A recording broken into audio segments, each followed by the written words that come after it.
Bapak Ibu.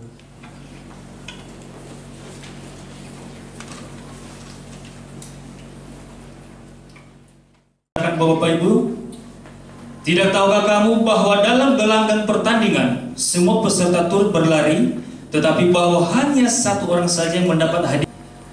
Karena itu larilah begitu rupa sehingga kamu memperolehnya, Tiap-tiap orang yang turut mengambil bagian dalam pertandingan menguasai dirinya dalam segala hal.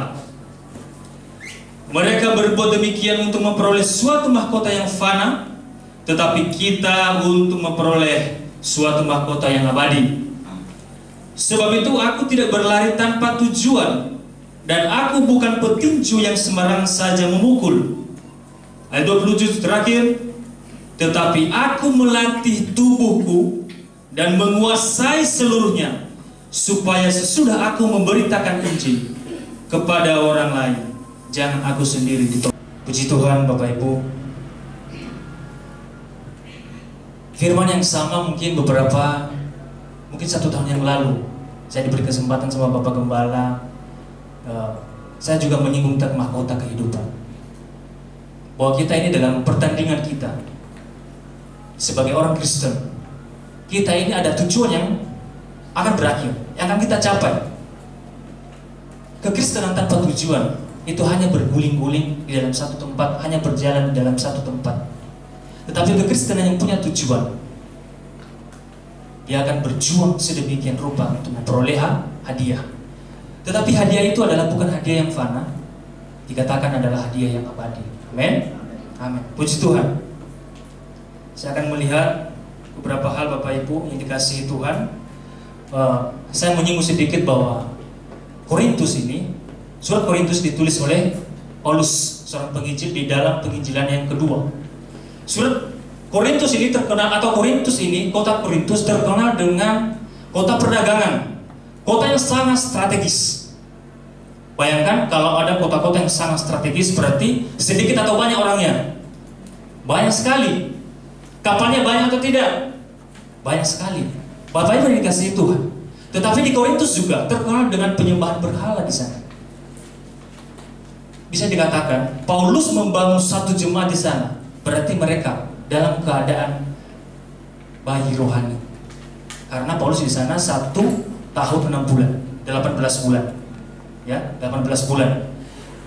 Bapak Ibu dikasihi Tuhan. Di saat jemaat Korintus jatuh di tanah atau ada di sekitar yang di sekitar keadaan yang sangat mencekam, di saat itulah jemaat Korintus berdiri. Bisa dikatakan jatuh di tempat yang kotor. Karena kenapa? Itu tadi, karena banyak penyembahan berhala yang masih berlaku di sana. Paulus memanfaatkan waktu itu, memanfaatkan tempat yang sangat strategis itu untuk memberitakan firman Tuhan. Ya, Bapak Ibu yang dikasihi Tuhan, di mana kita belajar dari Paulus bahwa dia tahu tempat-tempat yang sangat strategis. Kenapa? Dia bisa keluar masuk kota itu. Ketika orang itu mendengar, walaupun ada yang membencinya, walaupun ada yang pro dengan Paulus, tetapi di saat itu kesempatan baginya. Kenapa? Di saat orang yang tidak setuju dengan Paulus pun, ketika mereka mendengar, mereka membawa kabar itu kemana mereka pergi. Ya, orang-orang yang melakukan perdagangan di kota Korintus, mereka keluar dari kota Korintus, mereka membawa kabar yang dikabarkan oleh Paulus. Inilah strategis Paulus. Sebentar kita akan belajar satu hal Bapak Ibu, bahwa di pasal-pasal sebelumnya ini, pasal 8 berbicara tentang makanan atau makanan berhala. Tetapi di pasal 9, kenapa Paulus berbicara tentang hak dan kewajiban? Kenapa? Karena di pasal 8 itu orang-orang Korintus mempersoalkan tentang makanan yang bisa dimakan atau tidak. Makanan yang bisa dipersembahkan kepada berhala boleh nggak dimakan sama orang Kristen? Paulus menjawab dengan singkat, asalkan engkau tidak menjadi batu sandungan, makanlah. Bapak Ibu dikasihi Tuhan, saya mau tanya dulu, siapa yang suka berolahraga di tempat ini? Kevin, wah setiap pagi saya lihat Kevin berolahraga sampai ke tempat Kak Imun sana ya, di Blok CC, jalan kaki sampai keringatan Bapak Ibu. Siapa yang suka berolahraga? Angkat tangan. Patri, saya nggak yakin. Siapa yang suka berolahraga? Sedikit saja, cuman Kevin. Yang tidak suka berolahraga? Bu Sylvia. Siapa yang suka menonton berita olahraga? Wah, Pak Nathan. Bapak Ibu, nggak apa-apa, kita nggak suka berolahraga. Makanya kelihatan dari bentuknya. Enggak. Puji Tuhan. Bapak Ibu yang dikasihi Tuhan. Pernah nggak kita mengidolakan satu klub bola atau satu negara yang di saat mereka bertanding di Piala Dunia, di Piala Eropa, kita begitu ceria? Kenapa? Di saat idola kita itu menang, kita merasa ceria, kita ikut bersenang hati. Tetapi di saat idola kita itu kalah, kita ikut sedih. Amin. Kita ikut sedih, Bapak Ibu. Kita ikut sedih di dalam kita menonton. Tetapi bayangkan Bapak Ibu, ketika kita sudah diselamatkan, kita sudah diangkat oleh Tuhan, kita nggak cuma sebagai penonton yang heboh di antara banyak orang, tetapi sekarang kita berada di area pertandingan. Kita berada di area pertandingan iman kita di dalam Tuhan Yesus Kristus. Nggak cuma jadi penonton yang seperti saya tadi bilang. Ya, kita heboh melihat orang-orang yang menang, yang kita idolakan. Tetapi sekarang, ketika kita sudah diselamatkan oleh Tuhan, ketika kita sudah di dalam Tuhan, maka kita bukan sebagai penonton lagi, tetapi kita sekarang ada di dalam arena pertandingan. Kita sebagai pesertanya. Kita harus bisa bedakan bahwa orang yang jalan shopping sama olahraga. Kita sedang berada di dalam arena pertandingan. Di dalam arena pertandingan, bedakan orang yang suka lomba dan tidak suka lomba. Ya, seperti yang saya katakan tadi, orang yang suka lomba itu pasti dia melatih dirinya. Dia menempa dirinya sedemikian rupa. Ada satu perbedaan dari orang yang suka lomba dengan orang yang tidak suka lomba. Maka kita di dalam Kristus, di dalam iman kita itu, ya, ciptakan satu perbedaan bahwa orang yang suka memuji Tuhan dengan orang yang tidak memuji Tuhan. Orang yang tidak suka bertanding di dalam arena pertandingan di dalam iman sama orang yang tidak suka bertanding di dalam arena pertandingan iman di dalam Kristus. Bapak Ibu yang dikasihi Tuhan, ada satu kebiasaan orang yang suka lomba, yaitu menjaga makan, ya, menjaga makan, diet, makan makanan yang vegetarian, benar? Makan makanan vegetarian. Kemudian tidak cuma mengikuti lomba. Ini yang mau Paulus tekankan. Saya mau baca sekali lagi buat Bapak Ibu.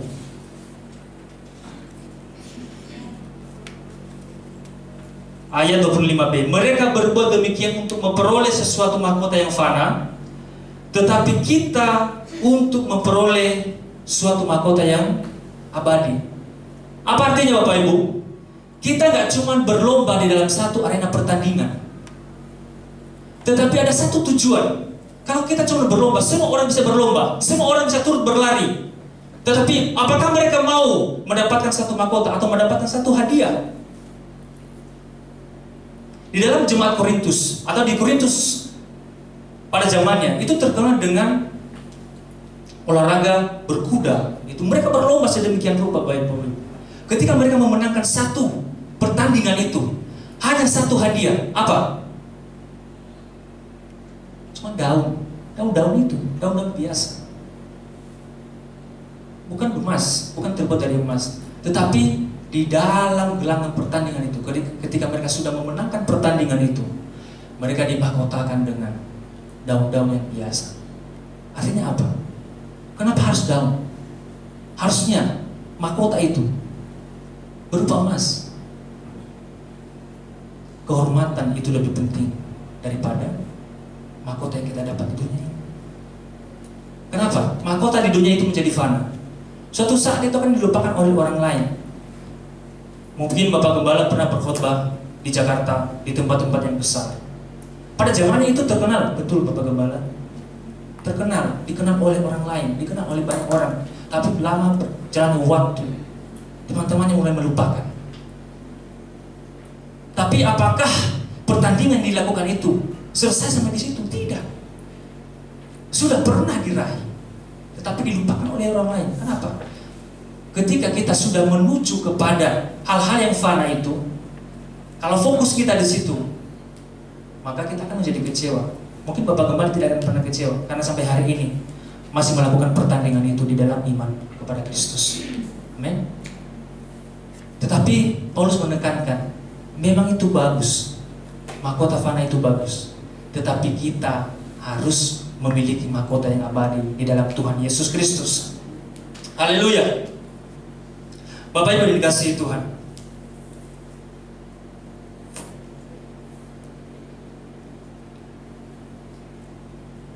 kita sedang memasuki arena pertandingan, yaitu pertandingan rohani di dalam Tuhan. Itu yang akan kita bahas pada malam hari ini, yaitu menjadi pribadi yang tangguh. Sama-sama katakan pribadi yang tangguh. Pribadi yang tangguh. Kita menjadi pribadi yang tangguh di dalam Tuhan itu tidak gampang, Bapak Ibu. Ya, tidak gampang menjadi pribadi yang tangguh, karena di dalam pribadi yang tangguh itu adalah ada pikiran yang tenang. Ada pikiran yang tenang, tidak membandingkan diri dengan orang lain. Kalau kita suka membandingkan diri kita dengan orang lain, maka kita tidak sedang berada di dalam arena pertandingan. Kenapa? Karena kita akan menjadi down. Kita akan menjadi tidak sungguh-sungguh dalam iman kita. Kenapa? Kita sedang membandingkan diri kita. Jangan-jangan dia lebih hebat dari saya, sementara kita tidak berjuang dan pertandingan kita. Orang yang sedang berjuang di dalam pertandingan, orang yang sedang berlatih di dalam pertandingan, dia tidak sedang sibuk membandingkan dirinya dengan orang lain, tetapi dia sibuk kepada tujuan yang akan dicapai oleh seorang peserta pertandingan. Bapak Ibu dikasihi Tuhan, di dalam kita menjadi pribadi yang tangguh, kita melihat kesempatan dalam kesulitan. Ya, berapa banyak para pelayan-pelayan Tuhan, para hamba-hamba Tuhan melihat kesempatan di dalam kesulitan. Mereka melayani Tuhan di dalam kesulitan. Mereka memberitakan Injil dalam kesulitan. Paulus memberitakan Injil di dalam kesulitan. Sekalipun dia ditolak, dia tetap memberitakan Injil. Amin, Bapak Ibu. Kita menjadi pribadi yang tangguh bukan hal yang mudah. Ada satu perjuangan yang kita bangun dalam diri kita. Ya, sekalipun kita masih muda, teman-teman muda yang ada di tempat ini, jangan berkata bahwa saya masih muda, saya nggak akan berjuang. Halo, ini kesempatan indah bagi kita sebagai anak-anak muda. Kita sedang bertani dalam iman kita. Kita harus menciptakan satu perbedaan dari orang-orang di luar sana ketika kita datang sebagai orang yang percaya di dalam Tuhan. Amin. Bapak Ibu yang dikasihi Tuhan, yang sudah lama melayani Tuhan, kita mungkin bangga dengan hari-hari yang lalu kita sudah lewati di dalam Tuhan. Dulu saya pernah melayani dengan begitu hebat. Dulu saya pernah melayani di pelosok-pelosok. Dulu saya pernah melayani di kota-kota yang besar. Tetapi sekarang saya meninggalkan semuanya. Halo, apakah kita menjadi pribadi yang tangguh? Pribadi yang tangguh tidak berhenti di satu titik. Amin. Tidak berhenti di satu titik. Dia akan terus berjuang dan terus berjuang. Itulah pribadi yang tangguh. Kita harus mengontrol hidup kita juga. Mengontrol hidup kita. Ini masih belum masuk dalam poin ini, masih pembukaan ini. Ya, Bapak Ibu yang dikasihi Tuhan, saya rindu di tempat ini akan ada banyak pribadi-pribadi yang tangguh di dalam Tuhan. Ya, kita menjadi pribadi yang tangguh di dalam Tuhan itu adalah suatu kesempatan bagi kita. Kenapa? Karena kita diberi kesehatan sampai hari ini itu adalah kesempatan yang indah bagi kita mempergunakan waktu itu. Karena ketika kita sudah sakit, nggak ada lagi kesempatan itu. Yang ada hanya kerinduan, tetapi prakteknya tidak ada. Begitu banyak orang yang seperti itu, bukan? Berapa banyak orang percaya yang berlaku seolah-olah ketika masih sehat tidak mau menghiraukan apa yang Tuhan mau. Padahal sudah diberi kesehatan. Ketika sudah menjadi sakit, maka kerinduan itu muncul, tetapi tidak ada kekuatan lagi untuk melayani Tuhan. Amin. Halo Bapak Ibu, saya dan saudara, Bapak Ibu semua, saya sedang memeriksa diri kita, sedang memeriksa diri kita. Apakah di hari-hari ini kita sudah menjadi pribadi yang tangguh di dalam Tuhan? Amin. Sejauh mana ketangguhan kita di dalam melayani Tuhan? Sejauh mana ketangguhan kita ketika kita sebagai orang percaya? Sejauh mana ketangguhan kita ketika kita sebagai pemain musik di tempat ini? Sejauh mana ketangguhan kita ketika kita berdiri sebagai WL di tempat ini? Saya mau membagi 3 ciri-ciri orang yang tangguh? Yang pertama, hidup di dalam kedisiplinan. Bapak Gembala ini sudah menimpa saya, mungkin disiplinnya terlalu berat, tapi saya mau. Pribadi yang mau, itu adalah pribadi yang tangguh. Ya. Disiplin itu penting dalam kehidupan berohani kita, Bapak Ibu. Kenapa disiplin itu penting? Di saat-saat tertentu, ya, di saat-saat tertentu kita nggak akan menjadi kuat, tetapi kita pernah hidup di dalam kedisiplinan, kita akan bangkit kembali menghidupkan kedisiplinan itu. Oh, saya pernah melewati ini. Kalau nggak ada pengalaman kita dalam kedisiplinan kita nggak akan menjadi pribadi yang tangguh. Paulus berkata kepada jemaat Korintus, engkau itu seperti seorang pertandingan, sebagai orang peserta yang ikut dalam pertandingan. Hiduplah dalam kedisiplinan. Kenapa? Orang-orang yang ikut dalam pertandingan waktu itu dilatih atau berlatih selama 10 bulan. Dan dia harus bersumpah kepada pelatihnya bahwa saya mau mengabdi, apapun yang engkau lakukan, apapun yang engkau latih dalam diriku, saya mau. Dia harus mengabdikan dirinya. Dia harus disiplin di situ. Bukan waktu yang pendek, tetapi waktu yang sangat panjang, 10 bulan. Sebelum masuk dalam arena pertandingan, memang kita dalam arena pertandingan, tetapi sebelum kita masuk dalam arena pertandingan, kita harus masuk dalam kedisiplinan hidup. Barulah kita berkata, saya adalah pribadi yang tangguh di dalam Tuhan. Kalau kita nggak melewati disiplin, maka kita akan menjadi pribadi yang gampang goncang. Kenapa? Nggak ada pengalaman di sana. Misalkan ya, Bapak Ibu yang dikasihi Tuhan, ada seorang yang mau ikut dalam satu pertandingan, mungkin di satu gunung es, ada pertandingan di sana, tetapi dia berlatihnya di atas gunung yang panas, yang kemarau, sangat jauh berbeda. Kedisiplinan itu disesuaikan dengan apa yang harus kita capai, ya, disesuaikan dengan apa yang harus kita capai, berjalan. Kalau capaian kita di dalam Tuhan, mahkota itu tadi, maka kita akan berjalan sesuai dengan jalurnya Tuhan. Kita nggak akan berlatih dengan di tempat-tempat yang sangat dingin, sementara kita akan bertanding di tempat yang sangat panas. Kita nggak akan berlatih di tempat yang panas, tetapi kita bertanding di tempat yang sangat dingin. Sesuaikan. Disiplin itu penting. Maka hidup kita sebagai orang percaya juga seperti itu. Ya, disiplinlah dalam melayani Tuhan. Memang kita banyak kekurangan, tetapi kedisiplinan itu melatih kita Bapak Ibu, melatih kita teman-teman muda yang di tempat ini. Itu melatih kita, ya. Berapa banyak di antara kita yang membuang-buang waktu, ya, mengulur-ulur waktu. Saya pernah katakan kepada anak muda, suaramu memang hari ini tidak bagus, tetapi asalkan engkau mau, kita mau belajar sama-sama di tempat ini. Saya latih beberapa orang vokal, saya nggak ada dasar belajar vokal, tetapi saya mau mengajar mereka. Kenapa Bapak Ibu? Saya terbebani. Mereka disiplin datang tepat waktu, sekalipun kami tidak banyak, tetapi hati yang mau itu sangat luar biasa hasilnya. Bilang nggak usah malu ya, atau gini aja, Kapius tutup mata, kamu yang nyanyi. Soalnya kalau saya lihatin mereka itu grogi, nggak keluar suaranya. Saya nggak mau sebutkan namanya, biarlah Tuhan yang tahu di antara kita. Ya, asalkan engkau mau hidup dalam kedisiplinan. Kedisiplinan rohani kita itu dibangun terus menerus.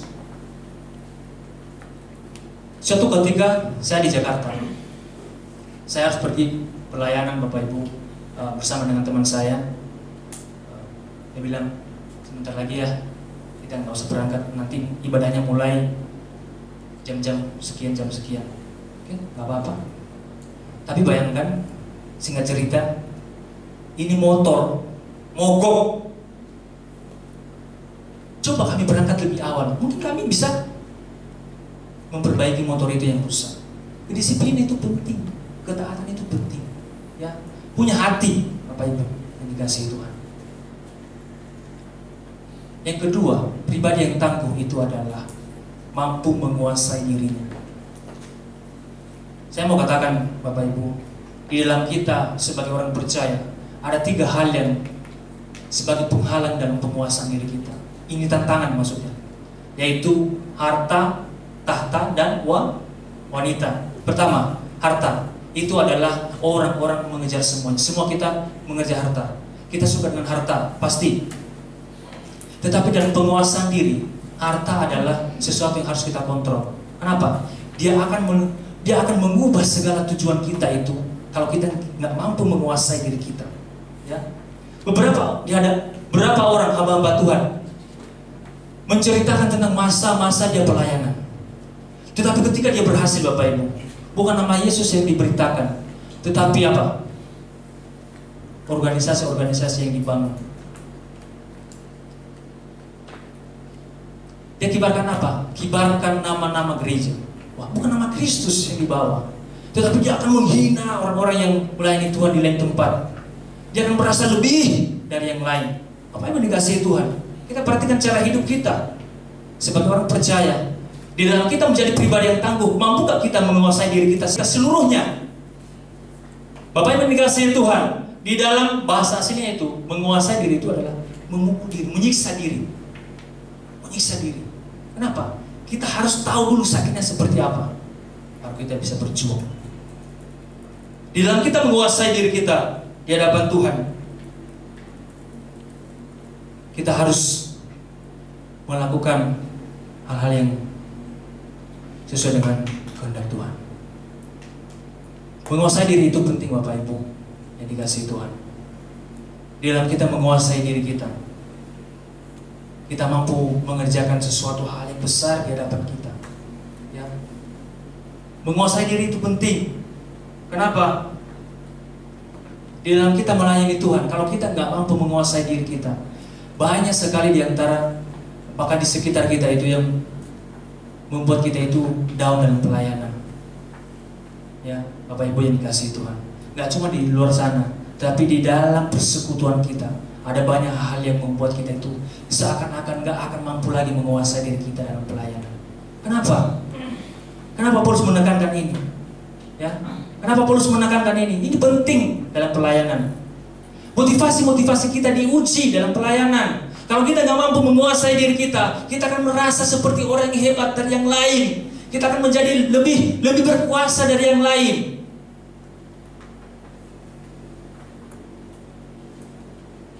Tahta, harta dan wanita itu akan menguasai diri kita. Sebagai orang percaya, kita harus mampu menguasai ketiga hal ini sebagai penghalang dalam pelayanan kita. Bapak Ibu dikasihi Tuhan, banyak hal yang harus kita lakukan dalam penguasaan diri kita. Ya, itu penting bagi kita. Ketika kita melayani di tempat ini, ya, kita punya motivasi apa di dalam Tuhan? Kita punya motivasi apa untuk melayani Tuhan?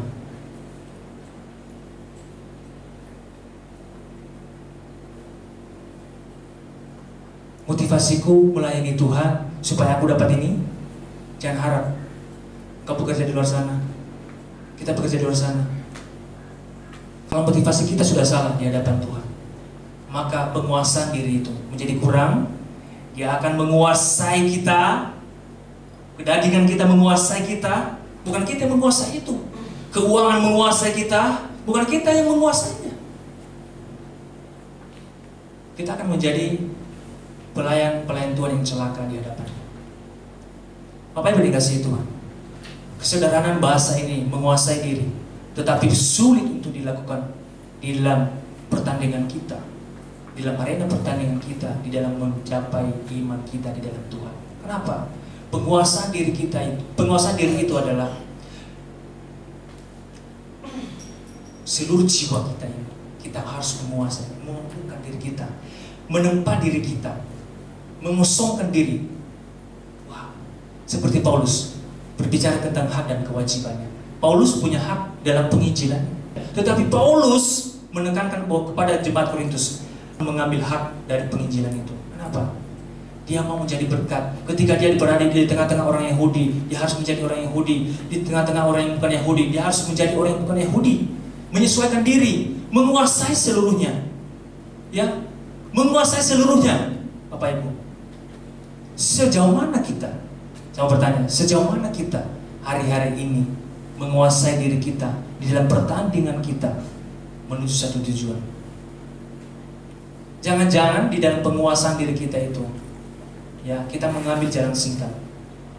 Kita mau mengambil jalan singkat, maka kita akan menjadi orang-orang percaya yang gampang goncang. Kenapa? Jalan pintas itu memang cepat mendapatkan sesuatu, tetapi proses itu saya katakan bahwa itu lebih penting daripada hasilnya. Memang itu yang dicapai orang adalah, yang ditunggu-tunggu orang adalah hasilnya, tetapi proses itu lebih penting dari segala sesuatu. Saya ingat waktu saya sharing di Komsel, seperti burung Raja Wali. Burung Raja Wali mempunyai hidup selama 70 tahun, benar? Selama 70 tahun. Tapi bayangkan Bapak Ibu, dia punya dua kehidupan, fase kehidupan. Di saat burung Raja Wali berumur 40 tahun, dia harus memilih hidup atau mati, atau bertahan hidup atau tidak.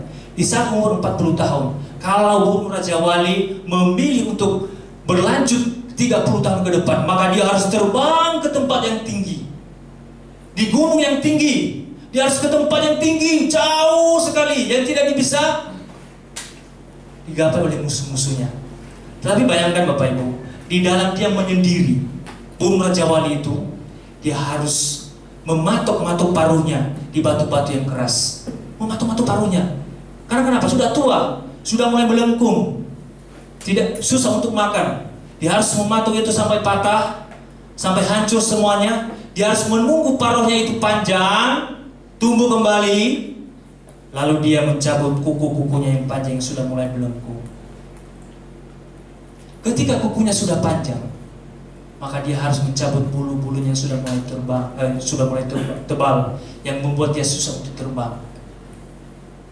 Kira-kira kasih waktu sekitar kurang lebih 5 bulan, burung Raja Wali melewati proses yang sangat panjang. Ya. Bapak Ibu dikasih Tuhan, adakah sesuatu kita di antara kita bahwa dalam mencapai sesuatu itu kita harus lewat jalan pintas? Saya bilang enggak. Proses itu lebih penting. Karena kenapa? Ketika kita sudah melewati proses, burung Raja Wali, ketika dia sudah melewati proses, dia memperoleh kekuatan yang baru. Dia terbang seperti semula. Dia mempunyai sayap yang baru. Dia mempunyai paruh yang baru. Dia mempunyai kuku yang panjang yang baru. Dia melewati proses selama 5 bulan. Dia harus menahan lapar. Dia harus menahan penderitaan. Dalam kita mencapai proses kita, dalam pertandingan kita, ya, kita harus melewati proses. Jangan menghindari proses, Bapak Ibu. Teman-teman muda, jangan menghindari proses. Karena itu penting dalam hidup kita. Ya, seperti burung Raja Wali. Kalau kita mau hidup dalam proses, saya ambil contoh ini bagus banget. Saya suka sekali ilustrasi burung Raja Wali. Ketika dia mau hidup dalam proses, ingat ya, hidup dalam proses, dia harus terbang ke tempat yang tinggi. Kalau kita mau hidup dalam proses, kita tahu tempat di mana kita harus berharap, ke tempat yang maha tinggi. Amin. Kepada Tuhan. Gak ada yang gampang soalnya.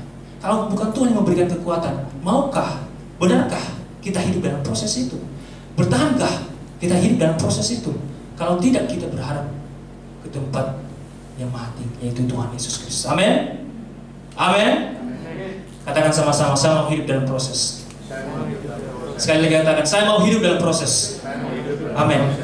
Kuasai diri kita seluruhnya. Kalau kita mau hidup dalam proses, cari tempat yang maha tinggi. Berharaplah kepada Tuhan, Dia akan memberikan kekuatan bagi kita. Amin. Tapi ingat, proses itu tidak ada jalan pintas. Pasti sakit, pasti kita merasa lapar, pasti kita merasa menderita, pasti banyak omongan dari luar, pasti. Hiduplah dalam proses. Amin. Puji Tuhan. Yang ketiga, pribadi yang tangguh itu adalah punya tujuan. Saya pernah mendengar satu cerita, Bapak Ibu yang dikasihi Tuhan. Ketika ada seorang pemuda yang sedang berjalan-jalan, ya, sedang berjalan-jalan di satu tempat, lalu dia bertanya, karena dia sudah mulai kesusahan untuk mencari alamatnya, dia mulai bertanya pada bapak-bapak yang jualan di pinggir jalan, Pak, tempat yang A itu di mana ya? Oh, kamu ke utara, lalu ke selatan, lalu ke timur dan ke barat. Kemudian dia bilang apa? Pak, bisa nggak bahasa manusia? Karena kenapa? Menurut dia susah. Arah itu susah. Susah. Nggak punya tujuan. Nggak tahu arah. Tidak mengerti. Kalau kita nggak mengerti, susah. Apa ya tujuan saya itu apa ya? Kita nggak gampang mengerti. Dalam satu gelanggang pertandingan di dalam MotoGP, balap mobil, sebelum mereka bertanding, mereka harus jauh-jauh hari sebelumnya mereka sudah berkeliling dulu, berkeliling, tahu kemana arahnya, ya. Maka ketika mereka bertanding, mereka sudah tahu jalan mana yang harus mereka lewati. Kita di dalam Tuhan, dalam pencapaian kita di dalam Tuhan, dalam pertandingan iman kita dalam Tuhan, kita harus tahu tujuan kita kemana. Kalau kita nggak punya tujuan, kita akan menjadi pribadi-pribadi yang tidak punya arah, bingung.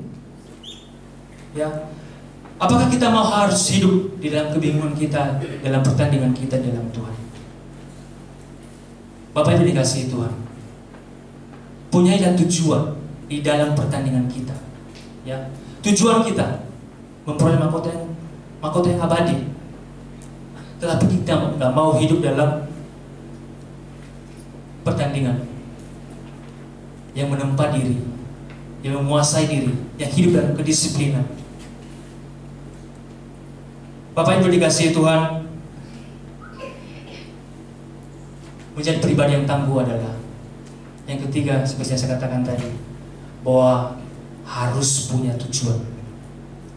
Kita sekolah punya tujuan apa? Kita bekerja tujuannya apa? Kita melayani Tuhan tujuannya apa? Ya, harus punya tujuan Bapak Ibu.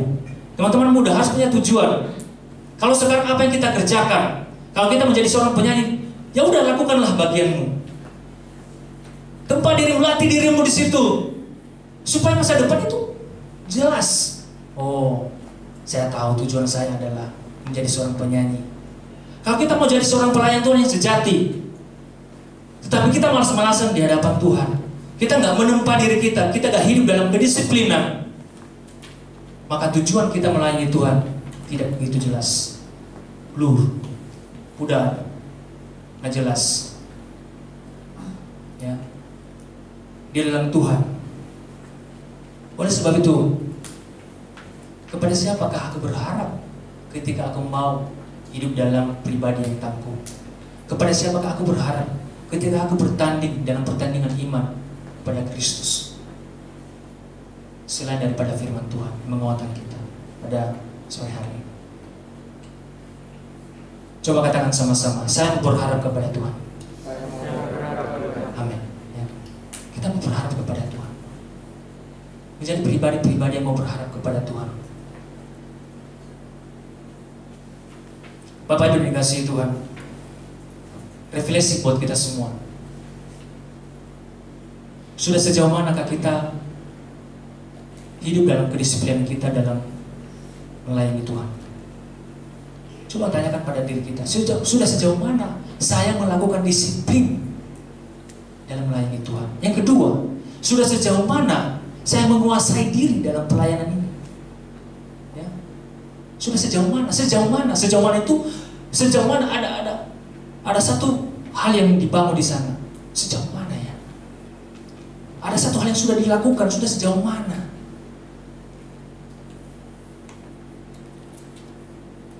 Sudah sejauh manakah kita punya tujuan dalam melayani Tuhan? Tidak cuma dalam melayani Tuhan, sudah sejauh mana kita bekerja hari-hari ini?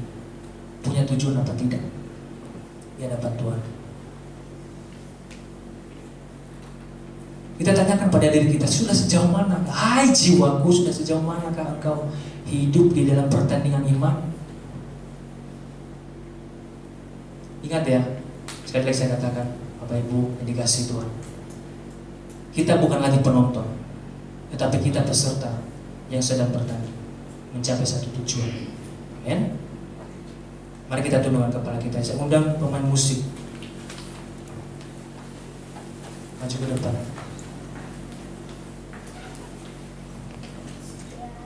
Kita akan pujikan satu pujian, dan sebelumnya saya mau bilang, Bapak Ibu yang dikasihi Tuhan, Memang dalam kita menjadi pribadi yang tangguh, banyak hal yang harus kita lewati, banyak hal yang harus kita tempa dalam diri ini. Di saat kita sudah mulai merasa bisa daripada yang lain, di saat kita mulai merasa bisa lebih daripada yang lain, maka penguasaan diri kita harus diuji. Di dalam kita melayani Tuhan, sudahkah kita memperoleh atau mempunyai tujuan dalam pelayanan kita? Atau kita hanya sekedar melihat hal-hal yang fana, yang sebentar disorakan oleh orang lain, disorakan oleh penonton-penonton, tetapi lama-kelamaan itu sudah menjadi hilang. Katakanlah kepada diri kita, saya peserta dalam pertandingan yang sedang berjuang. Saya mau hidup dalam kedisiplinan, saya mau hidup dalam penguasaan diri, dan saya harus mempunyai tujuan. Haleluya Yesus.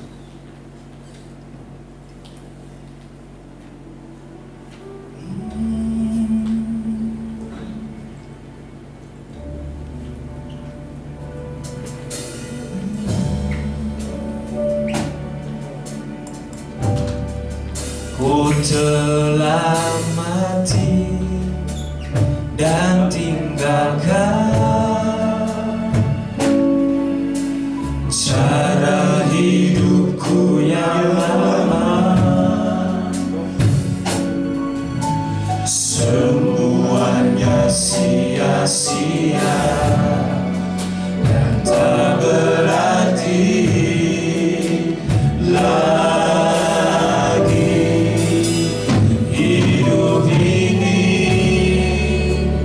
ku letakkan pada mesbah-Mu ya Tuhan. Jadilah seperti, jadilah padaku seperti yang Kau ingini. mari kita dengan kesungguhan hati pujikan pujian.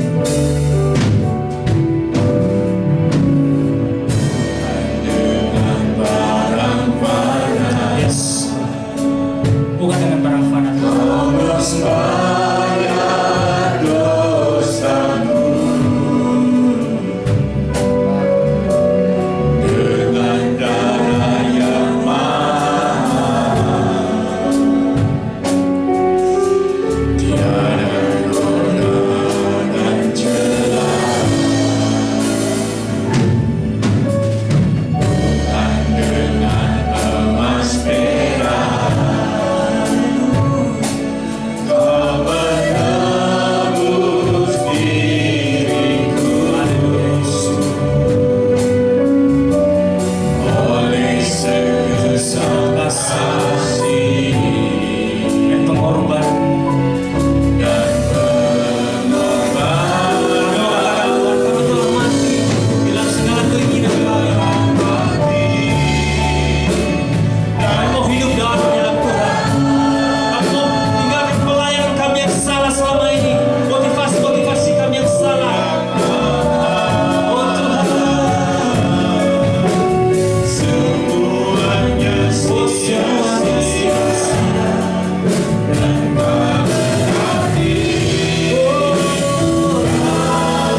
rekomendasi Tuhan.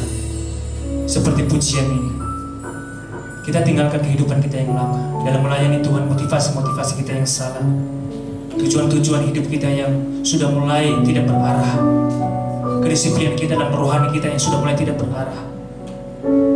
Dalam jam-jam doa kita kepada Tuhan, mungkin kita berdoa bersama-bersama dengan orang-orang di sekitar kita, tetapi kita lupa sendiri, menyendiri dengan Tuhan. Lakukanlah kedisiplinan itu di hadapan Tuhan. Di tempat-tempat engkau tidak dilihat oleh orang lain, di tempat-tempat di kamarmu sendiri engkau berdoa, engkau disiplin dalam jam-jam doa, engkau menguasai dirimu dalam pelayanan. Engkau harus meninggalkan segala motivasi-motivasi yang salah selama ini dalam melayani Tuhan, dalam mengiring akan Tuhan.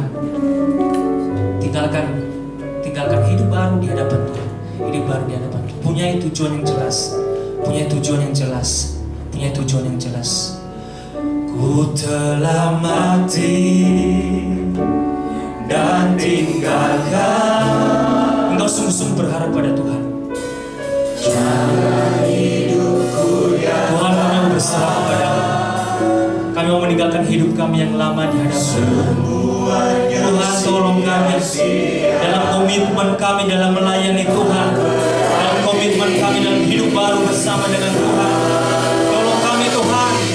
Haleluya.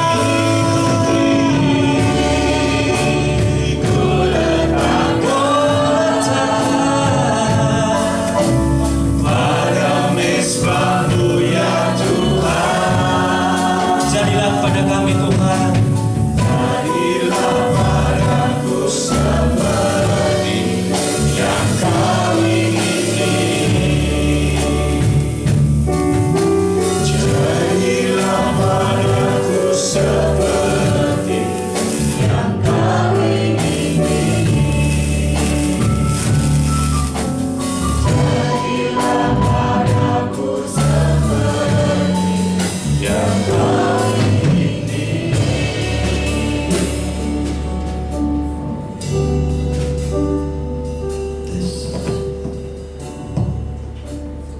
Bapa di surga, kami sangat bersyukur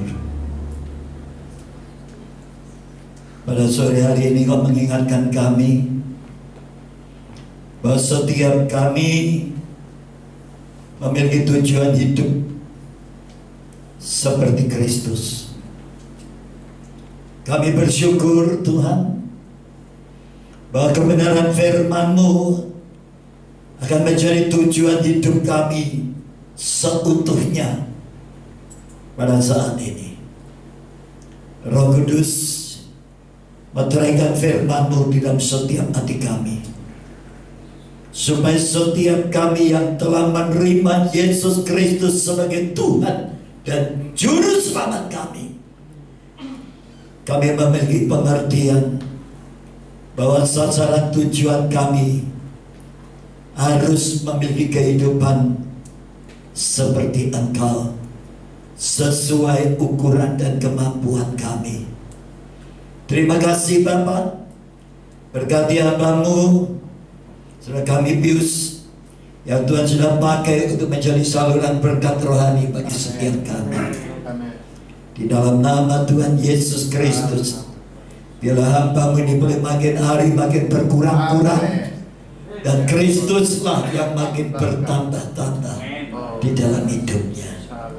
Terima kasih Roh Kudus, ajarkan kami memiliki keseimbangan antara melakukan atau pada saat kami memberitakan firman-Mu, kami menjadi pelaku firman-Mu terlebih dahulu. Terima kasih Bapa, terpujilah nama-Mu kekal selama-lamanya. Dalam nama Tuhan Yesus Kristus kami berdoa. Yang diberkati Tuhan katakan amin. Silakan duduk saudaraku.